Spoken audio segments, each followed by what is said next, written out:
did this? You get this son of a bitch.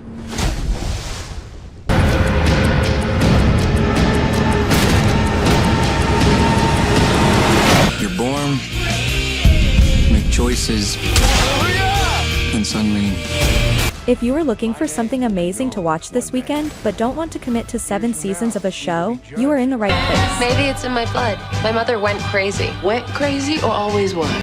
Today, I am listing the top 10 best miniseries from the last few years. Whoa. What's happening? She knows what's happening, Tony. Okay? She knows. All right, let's go. Number 10, Mare of Easttown. We are starting with a modern classic. If you missed Mare of Easttown when it came out a few years ago, you need to fix that right now. Kate Winslet plays Mare, a small-town detective in Pennsylvania who is trying to solve a local murder while her own life is completely falling apart. She isn't a glossy TV cop. She is messy, rude, and eats hoagies while driving. But the real magic here is the supporting cast. Evan Peters plays Detective Zabel, the young hotshot sent to help her. His character arc is honestly one of the most tragic things I have ever seen on TV. There is a scene in a bar where he drunkenly pours his heart out to Mare that is just masterclass acting. And don't even get me started on the tension in episode 5, I don't think I took a breath for 10 minutes. It captures that specific Delco, a small town vibe perfectly, where everyone knows your secrets. It is a mystery, sure, but it is mostly a story about grief and forgiveness. A family. Number 9, Blackbird. This one is based on a true story, and it is incredibly tense. It stars Taron Egerton as Jimmy Keene, a charming drug dealer who gets sentenced to 10 years in prison.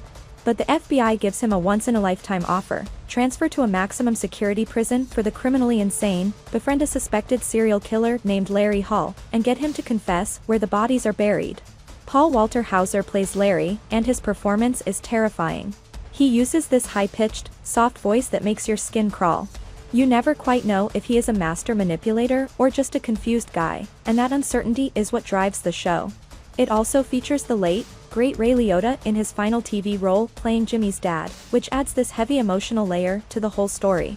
The psychological chess match between Jimmy and Larry in the prison workshop is some of the best writing you will ever see. It is dark, it is sweaty, and it will stick with you for a long time. Buddhist thing going on. Babe? Number 8, Beef. Have you ever had a really bad day on the road? Beef takes that feeling and turns it into a total nightmare. It starts with a simple road rage incident in a parking lot between Danny, a failing contractor, and Amy, a wealthy business owner. Instead of just driving away, they decide to destroy each other's lives. What starts as petty pranks, like peeing on a bathroom floor or leaving bad Yelp reviews, spirals into a crime thriller involving kidnapping and arson. Steven Yeun and Ali Wong are incredible together. They capture that feeling of being so angry at the world that you just want to burn it down. But underneath the chaos, it is actually a really deep look at depression and loneliness. The finale, where they are stranded in the desert tripping on poisonous berries, is weirdly beautiful. It is stressful, hilarious, and totally unique. If you want a show that escalates quickly, this is the one. Way up. I can make an impact. There is a greater destiny out there for me. Number 7, Death by Lightning. This show dropped on Netflix late last year, and it is still one of my favorites. It tells the stranger-than-fiction true story of James Garfield, the American president who really didn't want the job, and Charles Gouteau, the man who eventually assassinated him. I know, historical drama can sound dry, but this is different. Matthew McFadden plays the assassin, and he is absolutely delusional. He thinks he is best friends with the president just because he wrote a speech for him once. Watching his descent from a pathetic failed lawyer to a killer is both funny and horrifying. Michael Shannon plays the president with this quiet dignity that breaks your heart because you know what is coming. It feels a bit like Succession, but set in the 1880s, lots of people in rooms making bad decisions that change history. It is weird, it is tragic, and the production value is top tier. And Beth? I'm fine being alone. I feel safe in an entire world of just 64 squares. Number 6, The Queen's Gambit. Okay, this is the oldest one on the list, but it is a modern classic for a reason. Before this show came out, I didn't care about chess at all. After watching it, I literally bought a chess board the next day. It follows Beth Harmon, an orphan who discovers she is a prodigy at the game, but she also battles a serious addiction to tranquilizers. Anya Taylor-Joy is mesmerizing in this role. The way she plays chess, staring down her opponents with those big eyes, makes it feel like an action movie. The director does this cool visual thing where she sees giant chess pieces moving on the ceiling when she is high. Beyond the games, the 1960s fashion and set design are gorgeous.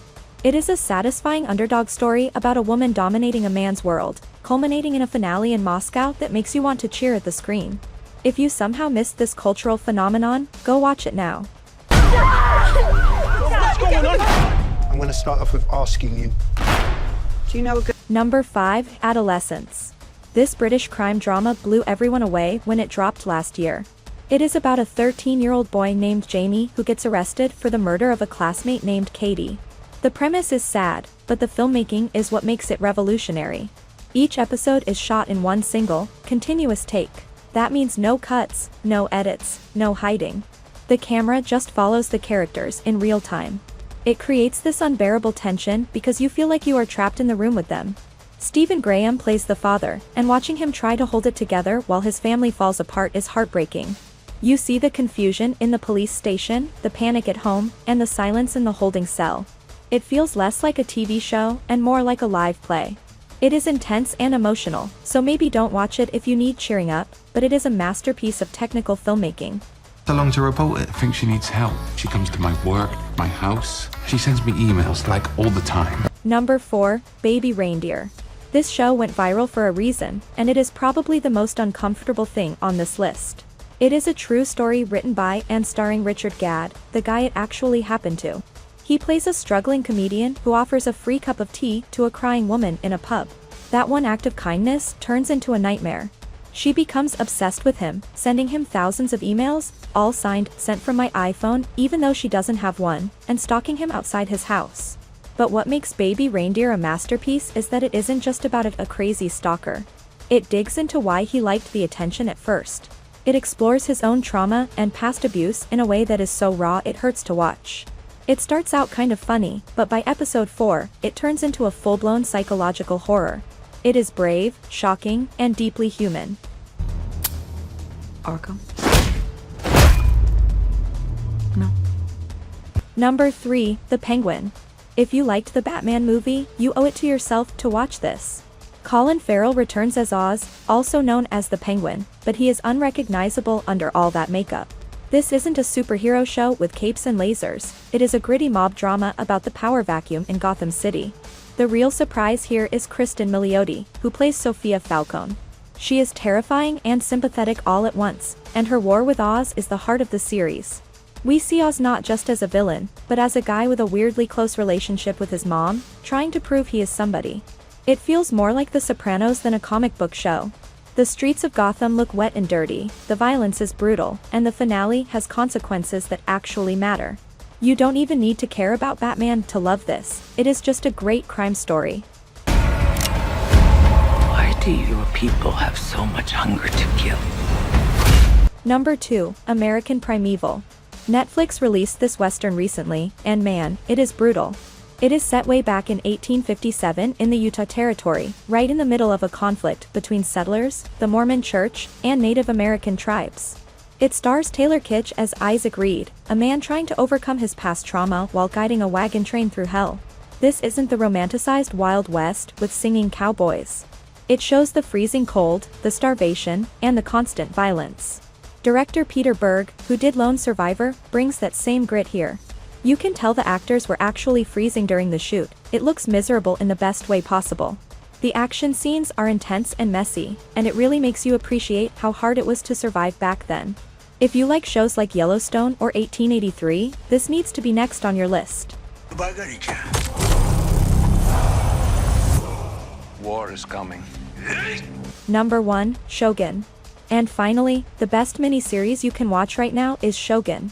This show is epic in every sense of the word. It is set in feudal Japan in the year 1600 and follows John Blackthorne, an English sailor who washes ashore and gets caught in a massive political war. Hiroyuki Sanada plays Lord Toranaga, a genius strategist who is playing 4D chess while everyone else is playing checkers. But the heart of the show is Lady Mariko, played by Anna Sawai. Her performance is subtle and powerful, acting as the translator and bridge between two worlds. The show respects the audience enough to use subtitles for the Japanese parts, which makes it feel incredibly immersive. It isn't just about samurai fighting, it is about honor, language, and culture. The attention to detail, from the tea ceremonies to the armor, is movie quality. It is a masterpiece that we will be talking about for the next decade. So there you have it, the 10 best miniseries from the last few years that you can binge right now in 2026. I'm curious, did Shogun deserve the top spot for you, or is there another show I missed? Maybe The Last of Us? Let me know down in the comments. I love reading your recommendations. Don't forget to hit that like button if you found this list helpful. Thanks for watching, and I'll see you in the next video.